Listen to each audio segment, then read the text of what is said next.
আজকে আমি গ্যাসের আগুনে চিড়ে ভাজবো। তো বালিটা গরম হতে দিয়েছি, বালিটা গরম হয়েছে, চিড়েটা দিয়ে দিচ্ছি। আর অতি সহজে চিড়ে ভেজে নিচ্ছি।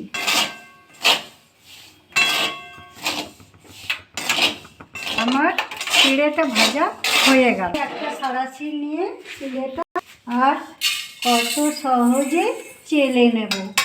এখনকার দিনে আর খোলার কোনো দরকার নেই, এভাবে অতি সহজেই চিড়ে ভাজা যায়, মুড়ি ভাজা যায়।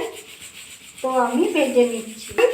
সেই ছাঁকনিটা আমি নিয়েছি আর এর থেকে চেলে নিচ্ছি। এটা আবার দিয়ে দিচ্ছি, আবার ভেজে নিচ্ছি। দেখো বন্ধুরা, কতগুলো আমার চিড়ে ভাজা হয়ে গেল। আমি অতি সহজে ভেজে নিলাম।